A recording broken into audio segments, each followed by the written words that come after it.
ndatekereza ko hano nta muntu udafite Goliyati. Mubwire ngo wikwiyemera nawe ufite ibigutera ubwoba.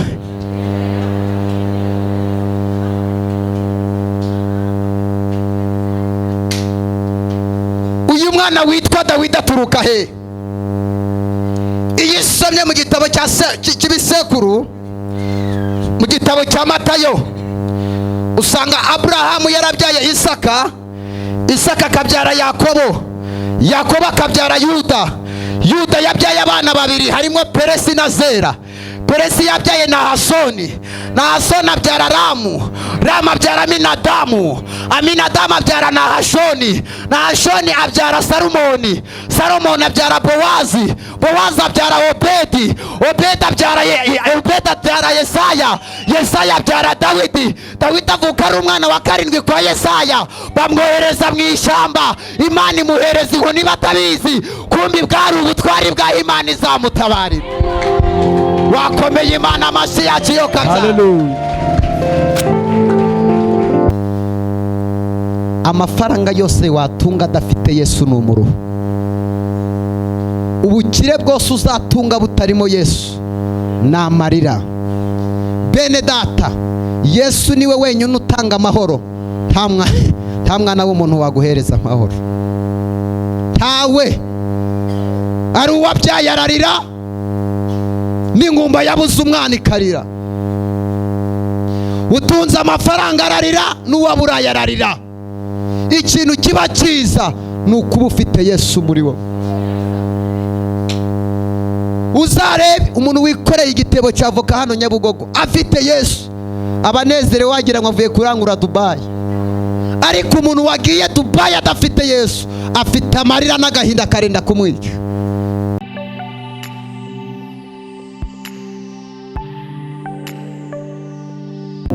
Gitabo cya Samweli wa mbere ibice 16.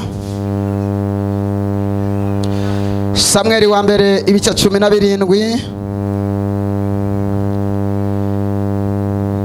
Turasoma umurongo waho wa 45. Bibiliya iravuze ngo Dawidi abwira Umufilisiti ati, wanteranye inkota n'icumu n'agacumu, ariko ngewe nguteye mu izina ry'Uwiteka Imana y'ingabo y'Abisirayeli wasuzuguye. Uyu munsi Uwiteka arakungabiza ndaguca igihanga, kandi ndakugaburira ibisiga byo mu kirere n'inyamaswa z'inkazi zo mu ishyamba, intumbi z'ingabo za Filisiti, kugira ngo, aho niho nshaka, kugira ngo abo mu isi yose bamenye ko muri Isirayeli ni ukuri dufite Imana. Aya magambo ni amagambo Dawidi yabwiraga umugabo witwa Goliyati. Ndatekereza ko hano nta muntu udafite Goliyati. Mubwire ngo wikwiyemera nawe ufite ibigutera ubwoba.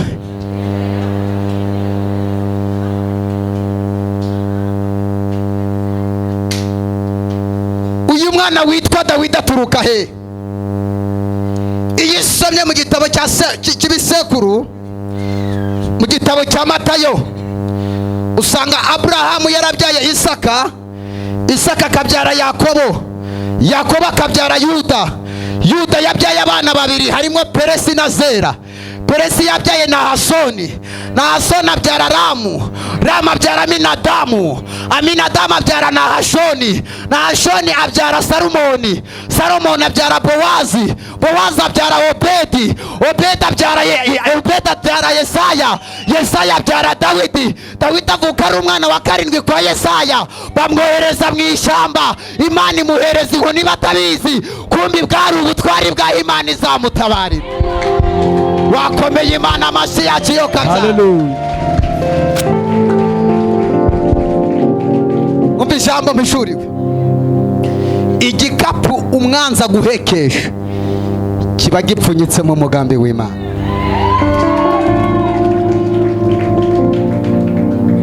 Nubona mu buzima ubayemo abantu bose begeyeyo bagategereza kuntu izo ntambara uzazigwamo, hari igihe abantu bakurekura kumbi bakujugunye mu maboko y'Imana ikakuramira.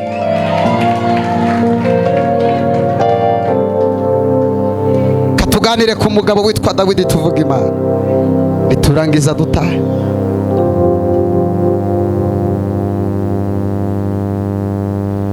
Dawidi yavukaga mu bana barindwi. Uyu Dawidi bamwohereje mu ishyamba ajya kuragira intama. Ntabwo ari imbabazi bari bamufitiye. Mwese murabizi ko inyamaswa z'inkazi zo mu ishyamba zikunda inyama. Ka Dawidi bakajyana mu ishyamba, karagenda ariko kagendana umugambi w'Imana. Hereza umuntu ikiganza umubwire ngo inzira zose uzanyuramo uzagendane n'umugambi w'Imana. Icya kabiri, abantu bazavuga, abaturanyi bazavuga, abakwanga bazavuga, amajwi yose azavuga, ariko ntuzatakaze ijwi ry'Imana. Ijwi ry'Imana uzabane naryo. Umugabo yagutaye uzumva ijwi, abana bakunaniye uzumva ijwi, mu kazi bakwirukanye uzumva ijwi. Ibintu byose bijya bicecekeshwa n'amajwi y'Uwiteka Imana. Dawidi agenda n'ijwi. Dawidi ageze mu ishyamba agasenga Imana. Dawidi yabacuye intama amaze kuragira, agakora mu murya, akagukubitiramo indirimbo ivuga ngo Mana nk'uko wafashaga basogokuruza niko natwe uzadufasha. Imana ikamanuka ikaza ikareba ka Dawidi mu ishyamba, ikakabwira ngo mwana wanjye, nubwo bene so bafite amashuri ariko humura uzabayobora.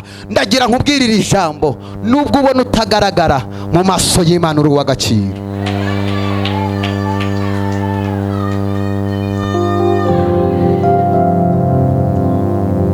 Iyo usomye muri iki gitabo twasomye, ugasoma ku murongo wa 15, munsi umwe ise witwa Yesaya aramubwira ngo mwana wanjye, gemurira bene so ku rugamba. Aragenda, bari bamaze iminsi 39 bagwana. Ka Dawidi kajyayo ku munsi wa 40. Hari ikintu nshimira Imana, iminsi 39 bari bamaze batsindwa, ariko Imana yohereza Dawidi ku munsi wa 40. Ntabwo Imana ishobora kuza ikibazo kigitangira, Imana iza finali. Hari igihe uhagarara mu ntambara ukagira ngo Imana yarakwibagiwe, ugasenga Imana irakubwira ngo ndagutabaye, wagera mu rugo ugasanga umugabo yakaniye. Imana ikakubwira ko ikwishuriye amadeni, wagera mu rugo ugasanga cyamunara irahari. Ariko ujya wongera wumva ijwi, mubwire ngo ukeneye kumva ijwi ry'Imana ryonyine. Ntuzatakaze ijwi mu bibazo, jya wumva ijwi. Abantu baravuga, ariko jya wumva ijwi ry'Imana. Abantu bazakugira inama, ariko muri abo bazakugira inama hazaba harimo n'abagamba. Ikizakurutira ibindi, jya upfukama wumva ijwi. Ijwi, muhereze ikiganza umubwire ngo ukeneye kumva ijwi ry'Imana. Dawidi yagiye adafite gahunda yo kurwana, ngo ageze mu kibaya ngo asanga Abisirayeli bose bari mu myobo. Yakandagira akumva bene wabo bose bari mu myobo, bari batinye umugabo witwa Goliyati. Reka mbabwire, hari ikigeragezo gihagarara imbere yawe, umutima wawe ugahaba. Bantu muri hano, Imana yampamagaye gukure mu kigeragezo, kuko iyo umuntu atinze mu kigeragezo aranduranya agasebanya. Iyo umuntu atinze mu kigeragezo cy'ubukene yambura abantu adafite gahunda. Iyo umuntu atinze yikopesha arambura na karitsiye akayihindura. Ubu hari abantu hano bambuye batari bo, mubwire ngo Imana iguhe ubwishyu ujye kwishura.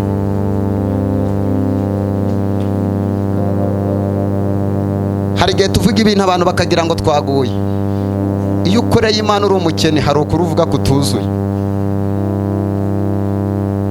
Mwari mubizi? Twigeze tujya kubwiriza ahantu, baratubwira bati nimutavuga ibyiza murataha nta n'itiki muragenza amaguru. Vuga ngo nuko bari baturebye ubukene. Iyo mba mfite nk'imodoka yanjye nayiparitse hariya, nari kuvuga nkabwira abasambanyi bakihana ngataha. Imana igukureho umwuka w'ubukene. Dawidi ageze mu kibaya ngo asanga abisirayeli bose bari mu myobo.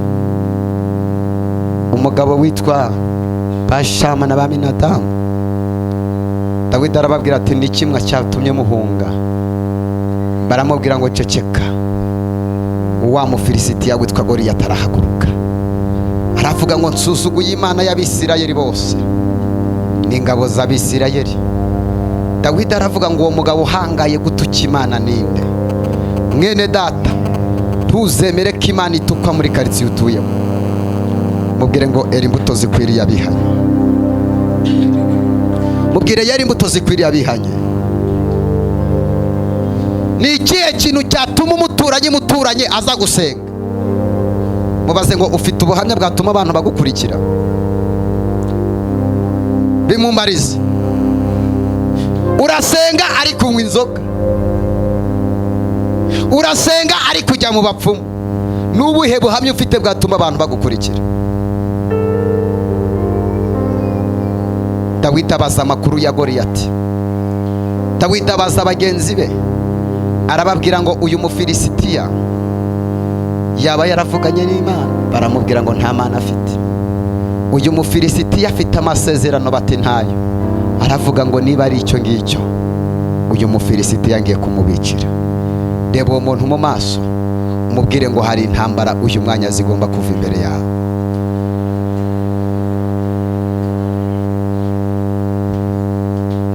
Goliyati apfe cyangwa arorere? Abifuza ko afata umuhereza icyubahiro Yesu. Mumbarize ngo hari Goliyati ufite imbere yawe? Akubwiye ko amufite cyangwa ntawe? Tuyongerera icyubahiro Imana. Imana niba hari ikintu itegereje kuzagutabara nyuma y'amagambo. Imana itegereje kuzagutabara abantu bavuga ngo uramwaye urasebye. Aho niho Imana ishaka kuzagaragara.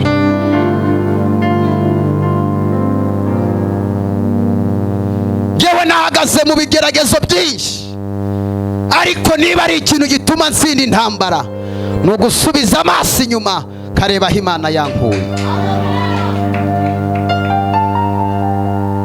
Iyo Umudage akora imodoka ashyiraho rotorovizeri, iyi rotorovizeri nta kandi gaciro igira, ireba ikinyabiziga giturutse inyuma yayo. Mu buryo bw'umwuka, nugera mu ntambara zikugoye, ujye usubiza amaso inyuma urebe intambara Imana yagutambukije zari kukwica. Barizo umuntu muri kumwe ngo ibuke intambara Imana yagukuyemo zari kukwica, uhita usuzugura abadayimoni b'ubukene bari imbere yawe. Hari ijoro ryakeye butari guca mama, hari ijoro ryakeye abanzi bakwasamiye, hari ijoro ryakeye igihe wari ugiye gupfa, n'Imana yonyine yabigize mu ruhari. Yiramburira amaboko, iyo niyo tuzakorera. Mubaze ngo hari ijoro ryakeye abarozi baguhagurukiye bavuze ngo urapfa, bavuga ngo ntabwo uratahana umwana, Imana ikaguhereza umwana ukabura ahetse. Niba iryo joro ryarakeye yihereza icyubahiro. Hari ijoro ryakeye ubaye umupfakazi, bavuga ngo abanuza. Haleluya, hari amajoro yakeye. Mubaze ngo hari amajoro yakeye butari guca. Rikote sakata. Hari ijoro ryakeye wabayeho n'abari kubaho, wize uri imfubyi ariko Imana irakwigisha. Wabayeho udafite umugabo, Imana igutungira mu mujyi wa Kigali, yiramburira amaboko. Hari ijoro ryakeye butari guca. Iyo akoze biriya ntaho yagiye, n'ubundi iracyabikora. Akazi k'Imana karacyakomeje kuri wowe.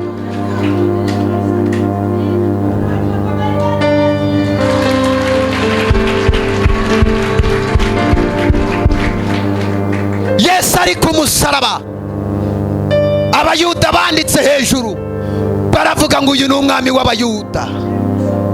Baraza kwa Pilato baramubwira ngo ntabwo wakanditse ngo uyu ni umwami w'Abayuda, wakanditse uyu ni umuginga w'abaginga, wakanditse uyu yagomesheje abantu. Pilato ngo abitegereze, arababwira ngo icyo nanditse naracyanditse. icyo Imana yanditse kuri wowe yaracyanditse. Niba Imana yaranditse kuzabyara, abarozi ntibagutera ubwoba. Niba ako kazi warakagiye muvuganye n'Imana, abakugambanira ntibagutera ubwoba. Hari ikintu nabonye ku Mana, iyo umwanzi aguhagurukiye, Imana ikabona utazamukira, nawe imuhagurukiriza abamugwanya kugira ngo usigare uhumeka. Iyo umuroza kuroga, Imana ikabona azakwica utazamukira, nawe imuhagurukiriza abamugira Tanzania bakamwoherereza amahembe, nawe ugasigara uhumeka. Iyo umubosi akugwanya mu kazi, Imana ikabona utazamukira, imuhagurukiriza Rwanda Revenue akajya mu misoro. Mubwire ngo Imana ibigutuye umutwaro uruhuke nawe. Oh Yesu we.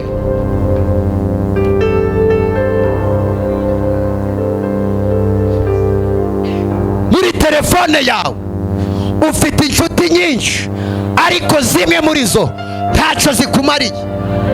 Sitati yawe, hari ikintu nakundiye Imana, iyo Imana igutabaye ihindura profile igahindura na sitati, byose bigendera rimwe. Wasanga kuri sitati urebwa n'abantu barenga 200, ariko bakagusohora mu nzu ukabura no guha igihumbi ukaburara.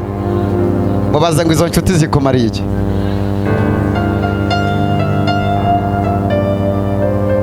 Yesu ari kujya ku musaraba yakubitanye n'umugabo witwa Simoni. Abantu benshi be bari kurira, iyo yatuzuriye abapfuye, none bagiye kumubamba, ariko ntacyo bari bamaze. Ngo Simoni amwitegereze.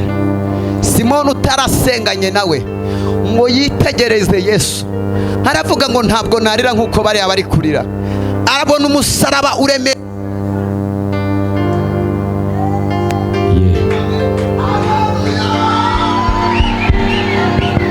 Haleluya. Ngo abona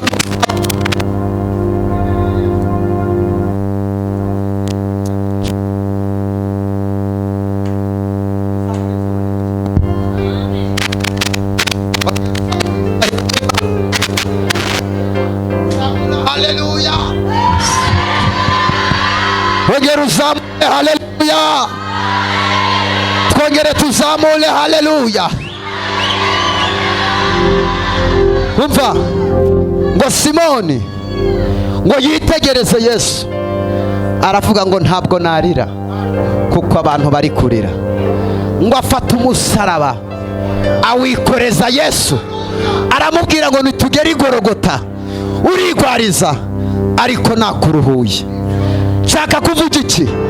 Imana ikuzanire Simoni uterura haremereye mu buzima bwawe.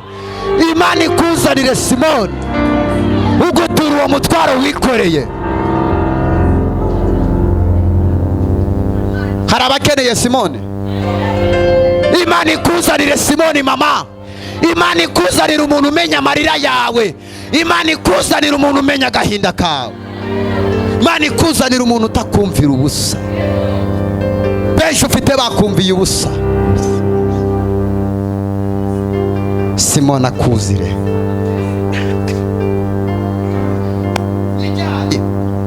Imana izitwa Imana kuri wowe. Mubaze ngo n'icyara amateka yawe azahinduka. Uyu mwanya tugiye guhaguruka. Karebu yarahagurutse aja kuburana gakondo ye. Ugomba kuburana gakondo.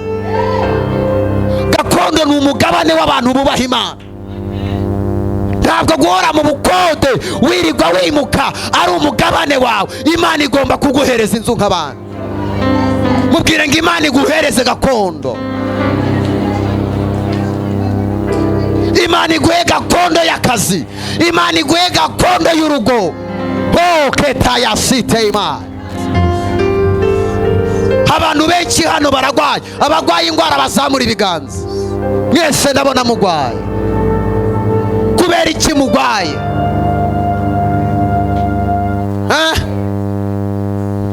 Imana yatanze urugo muri Edeni kwari ukugira ngo Adamu na Eva banezerwe. Urugo rwawe ntabwo ari sehashika, ni urugo rw'amahoro rugomba kukunezeza. Ntabwo urugo rwawe ari ibitaro. mubwire ngo ntabwo urugo rwawe ari ibitaro, ntabwo urugo rwawe ari sehashika. Imana igomba kugukiza izo ndwara. Iwawe habaye sehashika ryari? Kubera indwara uhora urwaye wagira ngo uri dogiteri, imiti yose urayizi. Ntabwo urugo rwawe ari urugo rw'ibitaro. Imana igukureho indwara mu izina rya Yesu.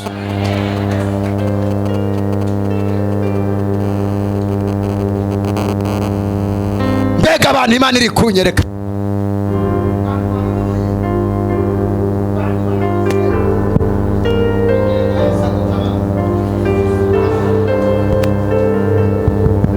Yesu agutabara. Wa mubyeyi we waje gusenga, Imana iguhanagura amarira y'abadayimoni bakurijije. Mubwire ngo Imana igukureho agasuzuguro k'abanyamahanga. Ninde wagwaye? Ni wowe. Ninde ufite amadeni? Ni wowe. Ninde abana bananiye? Ni wowe. Ninde umugabo ararakubita? Ni wowe. Ninde umugabo ataha amajoro? Ni wowe. Mubwire ngo hari ibyo turambiwe. Aya materaniro Imana ihindure paje y'ubuzima bwawe.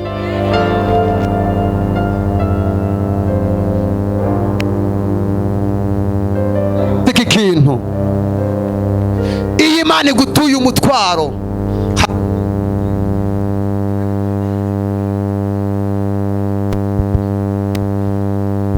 sema amen, haleluya.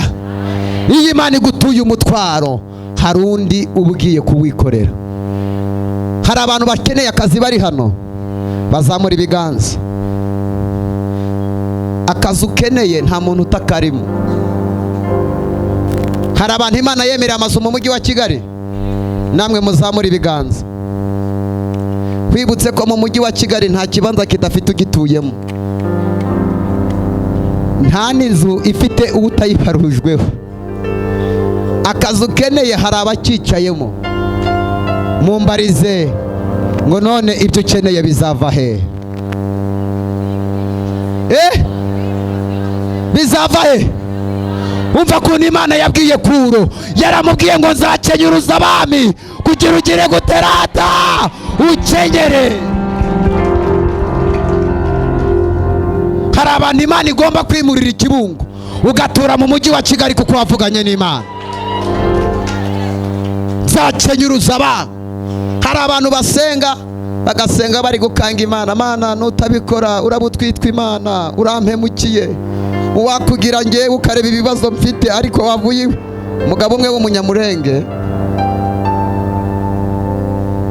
yarari gusengera ahantu bita ku ibere rya Bigogwe.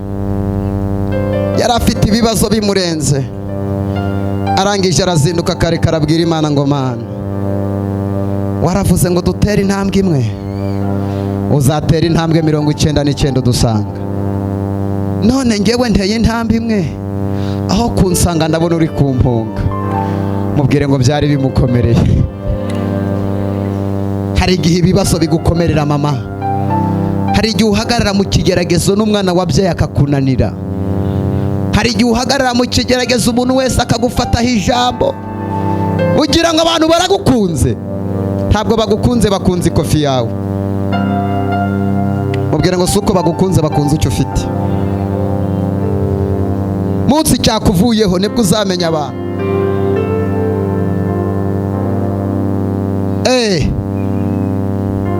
Mani bakureho inshuti z'indyarya. Ugasanga umugore ari kuzinuka kare kare, aro tuzagusura, ukagira ngo n'urukundo bagufitiye, kumbi baje kureba ibisoro ruriraho muri salo. Ukagira ngo ni inshuti zigusuye zije kwirebera amarido.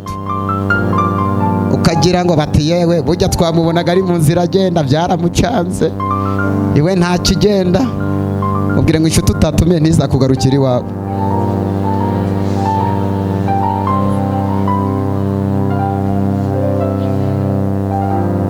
Tuzamurira Imana icyubahiro. Nabonye amaboko y'Imana, nabonye Imana, nakoreye Imana nambara ibirenge, none nsigaye nambara agakweto sha. Ariko Mana we, mubwire ngo izere Imana ibindi izabikora. Imana izabikora. Bibutse iki kintu, umugisha w'Imana upfunyitse mu mahwa, kandi kuwukuramo mama nugushinyiriza. Umugisha w'Imana upfunyitse mu mahwa, kandi kuwukuramo nugushinyiriza. Ntabwo ari ukuza ngo uhite uyora. Reka mbabwire, iyo Imana igiye kugutabara igasangaho fondasiyo, irabanza ikayiritura, igatangira ibyayo bitazagira ababyitirirwa, kugira ngo ejo utazavuga ngo ni amaboko y'imiryango yabigizemo uruhare. Abantu bose bajya bakuvaho, Imana yarangiza igakora. Tugiye gusenga. Amaboko yacaheke, tuzamurira Imana amaboko. Niba ari ikintu Imana yanze amarira y'ababyeyi bari hano, mubwire ngo Imana yanze agahinda kawe. Yo, mbega amarira urarurira. Kigerageza iyo cyaje abantu bose bakuvaho. Kigerageza iyo cyanutse n'uwari inshuti yawe ahinduka umwanzi wawe. Kigerageza iyo cyavutse nabo mwasanga ibere rimwe barakwanga. Iki kigeragezo cyanutse umuntu wese akuvuga uko ashaka. Bamwe bakavuga ko upfuye, abandi bakavuga ko ari Imana yaguhanye, abandi bakavuga ko ari ibyaha byinshi wakoze, abandi bakavuga ngo iwanyu mutera umwaku, abandi bakavuga ngo twarakabwiye. Reka mbabwire bene data, nyuma y'intambara zose ujye upfuka murebe mu ijuru. Abadamu bari hano bafite abagabo, n'abakobwa bari hano bafite abasheri. Umugabo wawe uko wamufasha ukamushyira mu mutima wawe, ariko ufata n'ikindi cyumba ugitereke mu Mwami Yesu. Mubwire ngo ufate Yesu umushyire mu mutima wawe. Hari ababinyemereye, tuzamura icyubahiro cy'Imana. Ufate Yesu umushyire mu mutima wawe. Niba uri kumwe na Yesu, intambara zose uzazirangiza, kandi mu kigeragezo ntuzongere na rimwe kwisobanura, kuko abusobanurira ibyawe n'abatabizi barabimenya. Umuntu yaragiye aramvuga aransebya, Imana irambwira ngo niba uzi ko uyu murimo wihamagaye ugenda usakuze, ariko niba uzi ko ari njye waguhamagaye, vuka musenga urugamba nzarwana. Iyo wahamagawe n'Imana ntabwo wisobanura. Nuca mu mazi papa ntabwo azagutemba. Bene data muri hano, nusanga bavuga mwene so, uzamuvuganire, kuko nawe nuhava bazakuvuga kurusha uko bari kumuvuga.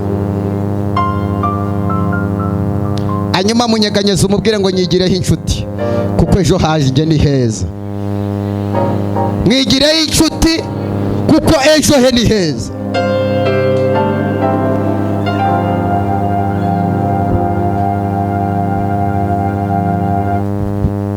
Reka mbabwire, umunsi umwe Imana yanyigishije ku kintu cyitwa umuntu.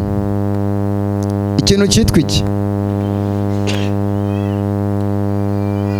Mupasiteri umwe muri ADPR yigeze antumira njya kubwiriza iwe Musanze. Ngezeyo ndabwiriza, Imana yari imaze iminsi iri kumbwira ngo ndashaka kukwigisha ku muntu. Ngezeyo mu iteraniro, ryari iteraniro rinini cyane ringana nk'amwe. Hari umudiyakoni wari wicaye nka hariya. Imana irambwira ngo uriya mudiyakoni ureba n'umurozi, amaze kwica abana 6 b'impinja. Kandi uwo mudiyakoni yari umuhanuzi, ariko ari n'umurozi. Utabona abantu bose mwicaranye ukagira ngo baje gusenga. Hari n'abazanwe n'ibibazo bataje gusenga. Utazajya ubona umurokore agusekera, aho kugira ugira inshuti y'umurokore w'umupagani, wagira inshuti y'umupagani yeruye. Barokore,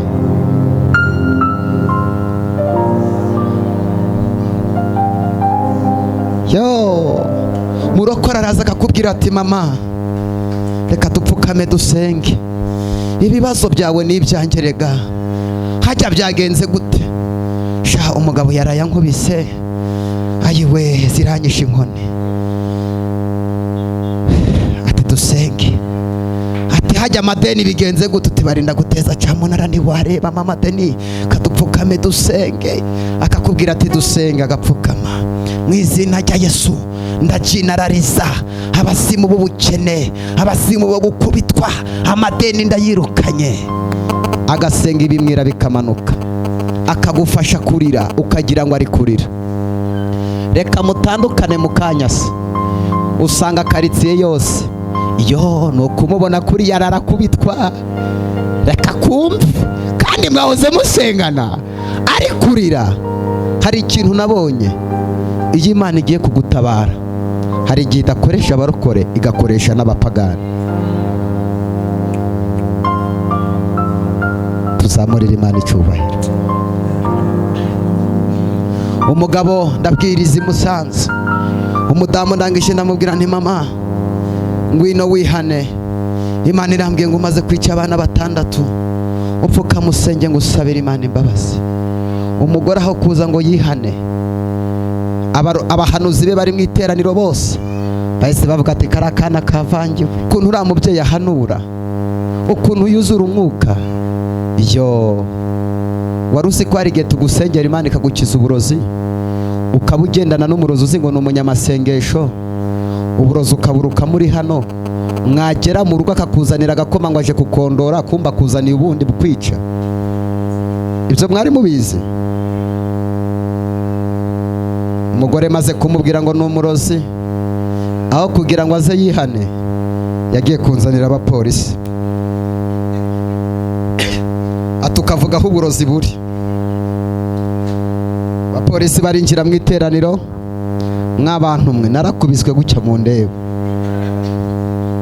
ngira ngo sinzabyibuha kubera inkoni nakubiswe nzira Imana barambwira bati uri umuhanuzi nti ndi umuhanuzi uburozi wabutwereka pasiteri wari wantumiye arangije arambwira tumva nkubwire nanjye ngiye kukwihakana avuga ko nkuzi nanjye bakanjyanana nawe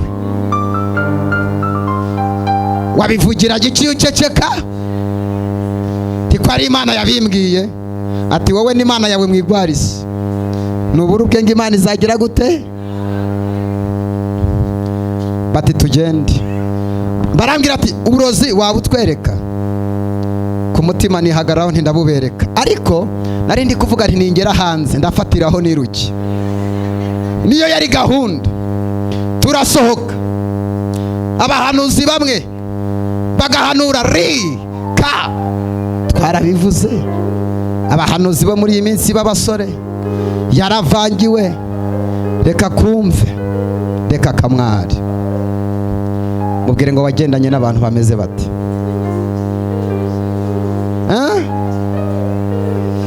tugeze mu nzira reka mbabwire mu kigerageza amajwi y'abadayimoni ajya avuga kumva ijwi rirambwiye Yesu ashimwe amajwi ya Satani akambwira ati ariko sha ko nubura uburozi baragukubita inkoni zikakwica wafatiraho ukiyirukira umutima ukambwira ngo ni niruki ijwi ry'Imana rikambwira ngo niwiruka barakurasa Yesu ashimwe abahanuzi bose bagenda bahanurira uwo mugore baramubwira ngo urimo umwuka w'Imana baravangiwe turagenda tugeze mu rugo rero barambwira injira utwereka uburozi sema amen narinjiye ngeze mu nzu nari ndi kuvuga nti nimbona n'igikotore ndabesha ko ari uburozi ariko mbone mbakize kareba munsi y'imikeka nkabura uburozi kareba munsi y'amatera nkabura uburozi hari igihe uhagarara mu kigerageza Imana igaceceka ngashakisha ahantu hose uburozi ndabubura barangije barambwira ndababwira nti ndabubuze baransohora bati sohoka rero sohotse mvuze uburozi ngo ndabubuze dore abantu bari hanze ngo barampugwa amenyo ntawe upfata mwaye kabisa mubwire ngo niba utaraseba ushaka ubyitoze hakiri kare nawe uzaseba uririndiza uruzakuzaho kabisa uburozi mbubuze baranyandikira ko bagomba kumfunga, barandika na pasiteri wantumiye arandika arasinya. Amaze gusinya bahamagara imodoka ya pandagari yari iri mu Kinigi ngo ize kuntwara. Iraza aho twari mu giterane mu rugo rw'uwo mudamu, bati ngaho rero urira tukujyane. Kumbi iyo modoka mukuza ije na Yesu yicayemo. Haleluya! Iza na Yesu yicayemo. Modoka ikimara kuhagera ngiye kurira, nababwiye ngo ntuzatakaze ijwi. Numva ijwi riranyongoreye ngo Jean Pierre mwana wanjye. Ndahibwira ukumbwira ngo mwana wanjye, ntabwo uri kubona ko banjyanye. Imana iti nakuretse ngo babanze bandike. Uwari ugiye kugushira muri gereza niwe ugiye kujijamo. Haleluya! Uwari ugiye kugushira muri gereza niwe ugiye kujijamo. Arayijyamo gute? Ko barangije gusinya. Imana irambwira ngo mva, injira mu cyumba kiririmo rido y'umutuku. Icyo cyumba hariho tapi, uze kuyikuraho. Harimo akadeyi karimo uburozi, nimwo yabuhishe. Ndababwira mwanyemerera noneho nkabereka uburozi ko Imana ibimbwiye. Abahanuzi be baraho bati rikataba, bati ceceka waravangiwe. Abagabo be baraho bati ceceka ko wabubuze buri he. Wa wundi waje atwaye ya modoka arababwira ati n'ubundi mwasinye, mumuha amahirwe turebe. Twarinjiye, tugeze mu nzu, nkuyeho ya tapi, mbona agafuka karimo ubucupa bwinshi bw'uburozi. Barangije basohoka, wa mudamu babumwikoreje. Abantu bose be bari hanze, babandi be bampinze bavuga ngo naravangiwe, batangira kuzura umwuka. Zo ta Jean Pierre mwana wanjye, ndi Imana yawe. Imana yawe ntabwo nzemera kumwara. Abo ni babandi be bari kuvuga ngo ndapfuye ndasebye. Mubwire ngo watangiye batabyemera bizarangira babyemeye. Wasenze batabyemera bizarangira babyemeye. Bizarangira bemeye Imana wasenze. Zamura haleluya! Imana wasenze izagaragara igitondo kimwe. Imana wasenze igaragare mama. Usenga batabyemera bikarangira babyemeye. Waje hano Nyabugogo batabyemera, baremezwa n'igitangazo uratahana. Baremezwa n'igitangazo uratahana. Baremezwa n'icyo Imana igiye gukora ku buzima bwawe. Ubwire ngo banze kwemera ariko baremera. Baremera pe, babyange cyangwa babikunde. Icyo nzi cyo baremera. Abarozi bemere. Bintu wiri gusenga ngo abarozi bantwaye ngo imyenda y'imbere, ngo batwaye igitenge, nibaze babitware byose. Iyo wasenze ishobora byose. Ubwire ngo wizeye Imana ko tugiye gusenga. Murayizeye ngo dusenge? Tuyiramburira amaboko. Iyi Imana irakora ikintu gikomeye muri iri teraniro. Tuyongerera ikindi. Icyubahiro ni icyawe Mana. Abagabo barakiguhaye, abagabo n'abakobwa, abasore Mana. Icyubahiro ni icyawe. Dore uri mu kigeragezo, byose biragutinyuka. Ibishwi n'inyoni byose biragutinyuka. Ntawutinya kukubwira kuri mbwa kandi uri umugabo. Ntawugutinya kuko nawe ubwawe ntuba witinya. Ugenda wunamye kandi wari umugabo. Ukananiga urugamba kandi wari mu ntambwe mbere. Ukambara musazi kandi warambaye wa gisi. Ukabura igikoma kandi waranywaga isukari. Ukagenza ibirenge kandi warambaye inkweto. Uri mu ntagerageza ukwe ntawabirondora. Ibigeragezo sikarande bwoko bw'Imana mwe. Ibigeragezo sigature mw'abana b'Imana mwe. ibigeragezo si umurage twasezeranijwe, kandi ntabwo ari ibihembo byo twagenewe. Nimwihangane burya nta joro ridaca, kugera kure niko kubabara ariko siko gupfa. Dore uri mu kigeragezo byose biragutinyuka, ibishwi n'inyoni byose biragutinya. Kaduhereza Imana icyubahiro. Iyo uri mu kigeragezo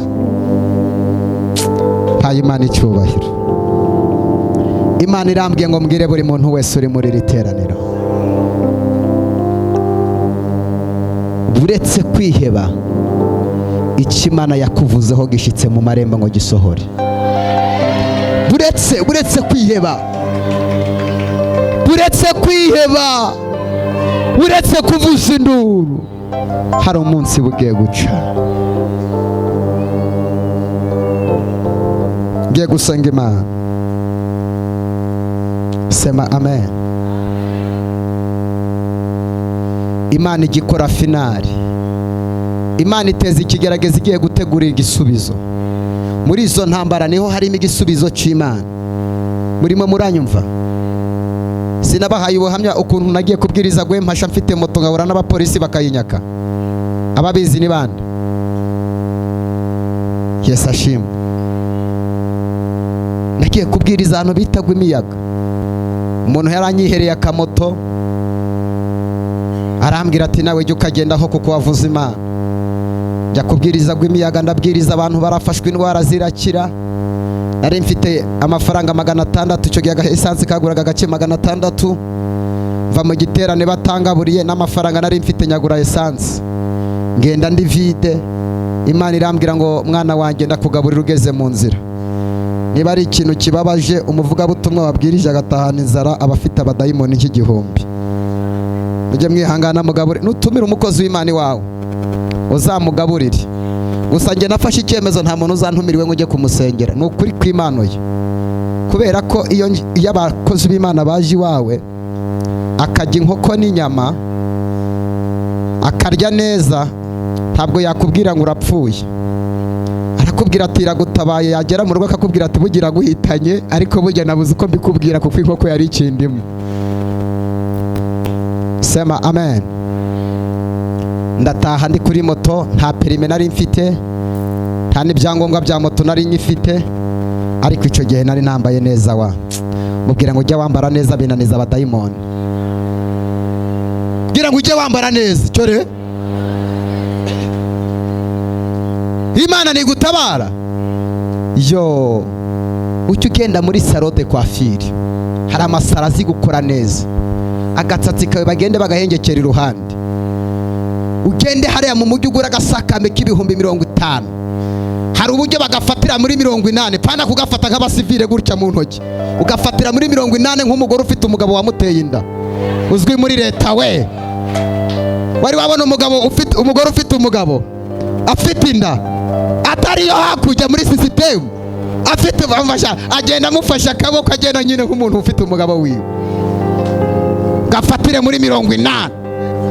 Ugenda ugura inkweto yitwa kandagira satana, abadayimoni bamenye ko wavuganye n'Imana. Nagakweto kamwe gahagaze kitwa ntunshingeho. Murakazi agakweto gahagaze kitwa ntunshingeho, kari ubundi bakita tezevu, ceceka. Ubundi hari ahantu uba waravuye ugomba gucecekesha abazimu bakuvuga. Nurangiza ujye mu mujyi ugura igitenge cyiza cya pasi, vuga ngo kimwe cyiza, ariko eba ucyunyura kuri ba bagore birirwa bagusebye, umva ugafatiye muri 80, ubabwire ngo muceceke navuganye n'Imana. Hari ibintu binaniza abazimu bagapfa.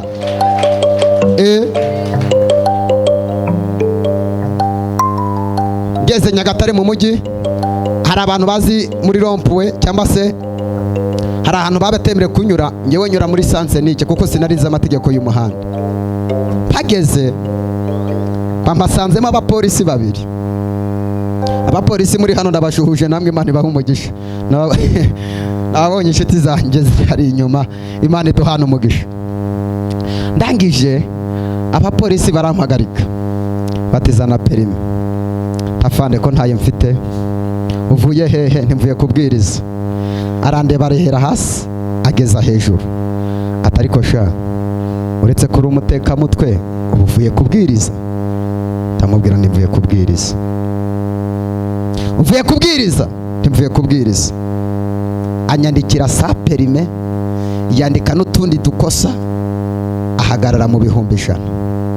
Arangije arambwira ngo genda wa mutekamutwe we, ntimuzajye mubeshera Imana. Umwana ungana nawe uvuye kubwiriza he? Ndeba ukuntu ngiye gutaha nambaye costume n'amaguru ku muntu wajyanye moto, ariko mwibuke ko Imana yabwiye ngo ndakugabura ugeze hehe? Mu nzira. Arangije arantuka, arangije arambwira ati genda uzazana amafaranga tukwandikiye nibwo uzafata moto, kandi uzazane n'umushoferi uzagutwara. Ndagenda mvuye nk'ahana ngeze nk'ariya muri gare. Imana irambwira ngo subirayo ubwira uriya mupolisi wakwandikiye aguhereze moto yawe. Ndayibwira ndasubira mubwira mpereze moto, nta mafaranga njyanye n'ibitutsi nariye urabona biravamo. Imana itigenda ninjye ukohereje ndaza. Tafande atuzanya amafaranga ntoya, atuje gukora iki? Imana irambwiye ngo mpereze moto.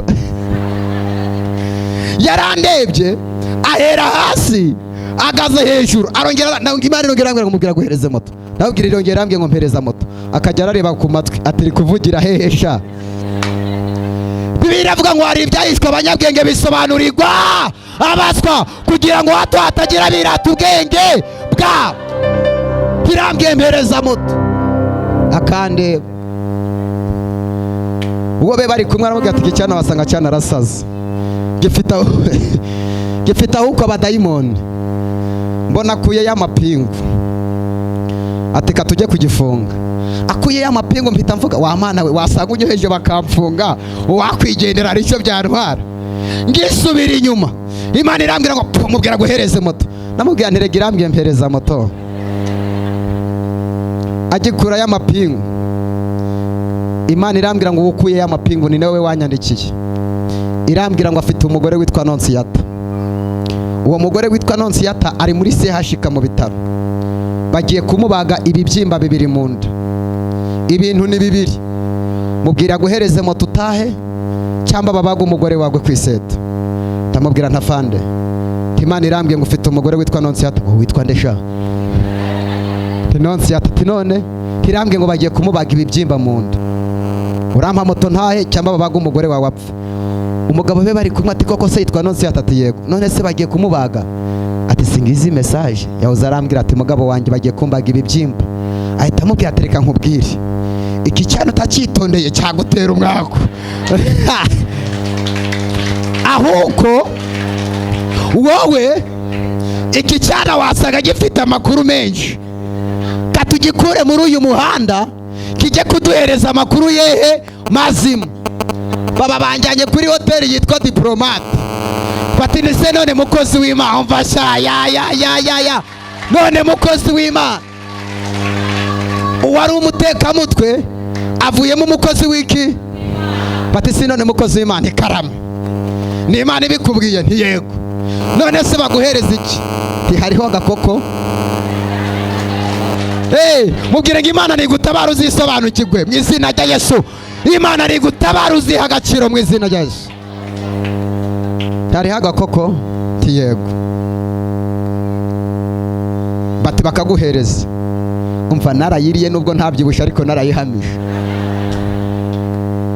Ndayirya bakongera bakambaza, none se biragenda gute ko twakwandikiye? Timwanyandikiye mbabwira ko ndi umukozi w'iki? Uwo be bari kumwe ati ngewe se nta kintu uri kumbonaho? Gusenga biraryo. Areba uwo muntu muri kumwe, shaka Imana byonyine birahagije. Gusenga ubura amafaranga, ubura imodoka, ubura inzu nziza, ubure n'amasengesho. Mubwira ngo ubundi niyehe ngingo yakurengera nkawe?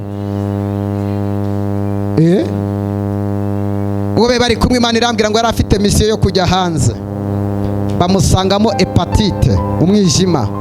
Niyo mpamvu atagiye ari kwirisite. Mubwira azasubire kwipimisha azasanga nta mwijima gifite. Ndamubwira ntafane nturabizi? Ati bimeze bite? Imana irambwiye ngo wari ufite misiyo yo kujya hanze ariko bagusanzemo hepatite birangira utagiye. Ati niko bimeze we. Ati none biragenda gute mukozi? Ati bimbwire neza. Reba umuntu mu maso umubwire ngo twaje gushaka amakuru. abaje gushaka amakuru. Haleluya, twongere tuzamure. Haleluya. Kandi reka mbabwire, ni umuhanuzi w'Imana, ngiye guhanura hano ivumbi riratumuka. Navuganye n'Imana, naje naravuganye n'Imana. Mubwire ngo twavuganye n'Imana, tugiye guhanura mu izina rya Yesu. Aho urakina pfa kuba usenga, niko usenge. Yewe amasengesho yatwiceje ahantu iwacu bazapfa batanicaye. Amasengesho yo, yewe nagiye gusura umudamu hariya mu mujyi, hariya mu Kiyovu, ari kumwe n'umugabo bafite amavewiti koko. Hari abantu bakize va kuri bya bindi. Ninjiye mu nzu yabo, ewana nari mvuye mu iteraniro, hari nimugoroba, ntabwo twirirwa tukugora ngo dusengere, banza ujyamo uruhuke, turasenga kare kare. Ntiyego, ndavuga ntimuranduhuye. Baba banjyanye mu gitanda ahantu nagombaga kurara. Hari abantu bafite ibitanda va kuri bya bindi by'iwanyu. Ngezeyo banyereka igitanda cyari tiriyangere gikozwe gatatu, gifite amabuto, cyari kinini wagira ngo ni igisare. Barambwira bati rero nukenera kujya gufata iswime ugafata na kamambiri zo gukandagiramo, ntiwirirwe ugenda n'amaguru wiruhiye, dore jya ukanda kuri buto ugende. Umva, naraye muri ubwo ruraci, kanda buto injyana hakurya, nkandi yindi ngaruka, kanda nsubirayo, dore umunyenga. Naravuze nti uyu munyenga tuzawujya mu ijuru, ni ukuri kw'Imana. Hari ibintu bijya biryoha, ni ukuri. Sema amen. Amen. Banyereka ku musego hari akabuto nagombaga gukandaho. Ujya ukanda akabuto kakazamuka kugira ngo igikanu amavunane yose ashire. Narakanze nkarara ameze nziki. Ndavuga nti reka ndare muri ibi, nzaryama ngeze mu rugo. Ngeze muri dushe yabo rero, utuzi dukonje, akazuyazi, utumeze neza, udushushe yo. Kandi mu rugo njya noga iminota itarenze 5. Umva, naroze kava muri dushe, nagera hirya gasubirayo, kavayo nkongera gasubirayo, noze hafi isaha yose ngo batuzanire ibyo kurya. Fa kuri ya meza y'iwanyu, umwe utambuka ukarenga umuntu ukajya gufata igisorori, kandi akabuto kikarage igisorori. Akamana abakire babaho neza. Mubwire ngo Imana iguha amafaranga kabisa. Imana iguha amafaranga pe, Imana iguha amafaranga. Amen. Imana igukureho ubukene. Amen. Ariko ibyo byose si byagenze gutyo ngo bugere saa 7 z'ijoro bazimana. Ariko wa Mana, ko aba bantu mbona bashubijwe, ko bameze neza, ubu ngubu ndababwira iki? Ndahanura, subahaye amafaranga barayafite, subahaye amamodoka barayafite. Aba ndababwira iki? Imana igiye kumbishurira, irambwira ngo umugore w'uwo mugabo yabuze urubyaro. Irambwira ngo nubwo ubona batunze, mfite amarira ku bwabo. Mana, ufite amarira kubera iki? Umugore yarari gusenga Imana ngo imuhereze urubyaro. Imana irambwira ngo bwira uwo mugore ngo uzapfa utabyaye, kubera ko inda wari utwite mu mwaka wa 4 segonderi wakuyemo inda 3 z'abana. Amarira ufite ntabwo yandusha, ndi mu ijuru narababaye. Umugore ngo mbumikoze arambwira ati cece ku mugabo atabyumva, ararira, yahise ampereza n'itike atitahiri. Amafaranga yose watunga adafite Yesu ni umuruho. Ubukire bwose uzatunga butarimo Yesu ni amarira. Bene data, Yesu niwe wenyine utanga amahoro. Nta mwana w'umuntu waguhereza amahoro, ntawe. Ari uwabyaye ararira, n'ingumba yabuze umwana ikarira. Utunze amafaranga ararira, n'uwaburaye ararira. Ikintu kiba cyiza ni ukuba ufite Yesu muri wowe. uzarebe umuntu wikoreye igitebo cy'avoka hano Nyabugogo afite Yesu, abanezerewe wagira ngo avuye kurangura Dubai. Ariko umuntu wagiye Dubai adafite Yesu afite amarira n'agahinda karenda kumwica.